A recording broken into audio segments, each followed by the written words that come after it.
हाँ तो बच्चों चलते हैं, हम आपको दिखाएंगे कि भौतिक विज्ञान के जो फर्स्ट पेपर में है सबसे इंपॉर्टेंट या सबसे महत्वपूर्ण जो व्यंजक अर्थात डेरिवेशन आज हम देखेंगे। पूरे जितने आपके 1 से 12वीं चैप्टर तक जितने भी आपके डेरिवेशन होंगे वो फर्स्ट पेपर के वो आपकी महत्वपूर्ण मतलब वेरी वेरी इंपॉर्टेंट मतलब पक्का पेपर यहीं से फटेगा, जो भी क्वेश्चन आएगा यहीं से आएगा। तो देखिए पहले चैप्टर से हम उठाते हैं, तो पहले चैप्टर में आपका कौन सा डेरिवेशन इंपॉर्टेंट है। देखिए बच्चा देखेंगे वैद्युत विद्युत के कारण अच्छी स्थिति में किसी बिंदु पर वैद्युत क्षेत्र की तीव्रता के लिए व्यंजक, इसको बच्चों पढ़ के जाना, ये आपका थोड़ा बहुत इंपॉर्टेंट है। लेकिन जो दूसरा नंबर दिया समांतर परिसंधारित्र की ढालता के लिए व्यंजक, ये बहुत इंपॉर्टेंट है, समझ लो ये क्या है, बहुत इंपॉर्टेंट है, इसको आप लोग जरूर एक बार पढ़ के जाइएगा बच्चा। इसके बाद हम देखते हैं है ना, इसको समांतर परिसंधारित्र की ढालता के लिए व्यंजक आप जरूर पढ़ के जाइएगा। अगला दिया तीसरा नंबर मुक्त इलेक्ट्रॉनों के अनुलोम वेग के आधार पर ओम के नियम की विपत्ति, ये कई बार आपका क्वेश्चन आया है बोर्ड पेपर में, कई बार ये क्वेश्चन आपका आया है बोर्ड पेपर में, तो इसको भी बहुत अच्छे से आपको ध्यान देना है। अगला है हुई स्टेन सेतु, है ना, अगला क्या लिखा, हुई स्टेन सेतु का सिद्धांत समझाइए। तो बच्चों जो हुई स्टेन सेतु का सिद्धांत है इसका पूरा आरेख खींच करके परिपथ बना करके पूरे इसके संतुलन अवस्था और इसका सिद्धांत सब कुछ कर करके यहाँ पर उसको समझाना है। ये हमेशा कितने का आता है, हमेशा 5 नंबर का आता है। कितने का आता है भैया, 5 मार्क्स का आएगा, या फिर ये क्वेश्चन आया करता है 3 मार्क्स का, ठीक है 3 मार्क्स का। फिर क्या बायोसेवर्ट के नियम का नियमन, जो बायोसेवर्ट का नियम है उसके नियम का क्या करना है, इसमें निगमन करना, मतलब इसका क्या करना है, डेरिवेशन करेंगे, समझ रहे हो। तो बायोसेवर्ट का नियम हो गया। फिर जो सबसे बेहद और सबसे इंपॉर्टेंट ये चैप्टर का है, दो समांतर धारा वाली चालू के बीच कार्य करने वाला बल के लिए सूत्र निकालना है ना, ये बेटा बहुत इंपॉर्टेंट है, इसको भी आप नोट करके रखिएगा, इसको जरूर पढ़ के जाइएगा, है ना। इसको एक आपका घनत्व के लिए ऊर्जा घनत्व के लिए व्यंजक होता है, एक बल के लिए व्यंजक होता है, एक समांतर परिसंधारित्र ढालता के लिए व्यंजक हो गया, ये आपका मुक्त इलेक्ट्रॉनों के अनुलोम वेग के आधार पर उनके व्यंजक की विपत्ति हो गई। ये मतलब बहुत ज्यादा आपसे पूछा जाता है ना, और फिर आपका जितने इसमें लिए गए हैं वो बेहद बहुत इंपॉर्टेंट क्वेश्चन रखे गए हैं। इसके बाद देखो ट्रांसफार्मर की रचना कार्यविधि का वर्णन करें। देखिए ट्रांसफार्मर में आप क्या क्या कर सकते हैं, पहले तो ट्रांसफार्मर का डायग्राम बनाएंगे, फिर लिखेंगे ट्रांसफार्मर कहते किसे हैं, है ना।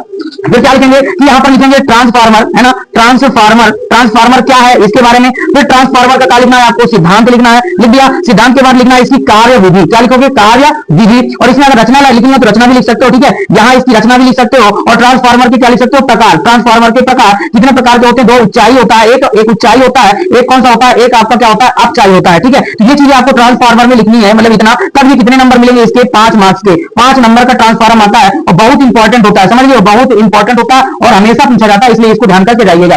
अगला आपका ट्रांसफार्मर की रचना कार्यविधि के बाद एलसीआर परिपथ की प्रतिबाधा एवं कलांतर ज्ञात करो। देखो एलसीआर परिपथ में जो आपका प्रेरक है और ढालता है और प्रतिरोध है ना, प्रेरक है, ढालता है और प्रतिरोध है, या यहाँ पे बिजली लगा रहती है ना, तो परिपथ की प्रतिबाधा कलांतर ज्ञात करना होता है, ठीक है। तो यहाँ पर बहुत ही कलांतर भी ज्ञात करना और प्रतिबाधा। तो यहाँ पर देखो एलसीआर परिपथ आपका परिपथ पहले बनाएंगे, मतलब पहले क्या करोगे, इसका आरेख खींचोगे, आरेख खींचने के बाद एलसीआर बनाओगे। हमेशा इंपॉर्टेंट यही रहता है, एलसीआर ही आता है आपका जो सिलेबस है यूपी बोर्ड पे, यूपी और एसटी में आपको कौन सा सिलेबस रखा गया, एलसीआर ही रखा गया। इसलिए एलसीआर को बहुत अच्छे तरीके से पढ़ के जाइएगा, या तो इससे रिलेटेड न्यूमेरिकल पूछे जाते हैं, या तो ये स्वयं देता है एलसीआर परिपथ की प्रतिबाधा और कलांतर को ज्ञात करिए, ठीक है। तो एलसीआर परिपथ का आरेख खींच करके बढ़िया सा प्रतिबाधा और कलांतर ज्ञात करना। इसके बाद अगला क्वेश्चन है 9 नंबर का, स्वप्रेरण गुणांक एवं तथा अन्योन्य प्रेरण गुणांक को समझाइए। देखो बच्चा स्वप्रेरण गुणांक क्या होता है, अन्योन्य प्रेरण गुणांक क्या होता है, ठीक है। ये चीज इसकी डिफिनेशन बताना है कि स्वप्रेरण गुणांक क्या होता है, अन्योन्य प्रेरण गुणांक क्या होता है। इसमें देखो एक कुंडली लगती है, इसमें डबल कुंडली लगती है ना, तो यहाँ पर जो स्वप्रेरण गुणांक होता है और एक होता है स्वप्रेरकत्व क्या होता है, क्या इसमें पूछा जाएगा, स्वप्रेरकत्व क्या है ना, स्वप्रेरकत्व ही पूछा जाता है। और एक इसमें पूछा जाएगा अन्योन्य प्रेरकत्व, क्या पूछा जाएगा,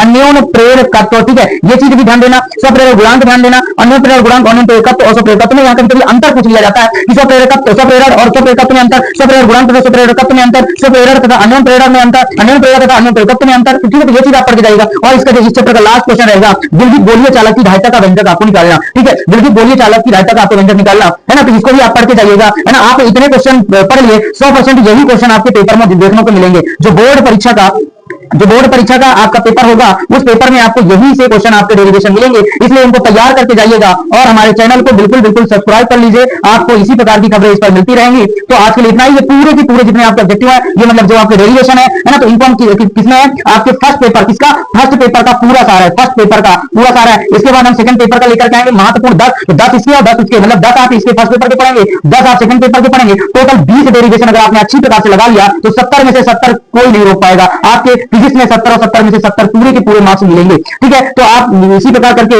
ये चैनल को सब्सक्राइब कर लेना और लाइक और शेयर कर देना, टारगेट विद नीरज के नाम से है, ठीक है। तो आज के लिए इतना ही, धन्यवाद, जय हिंद, जय भारत।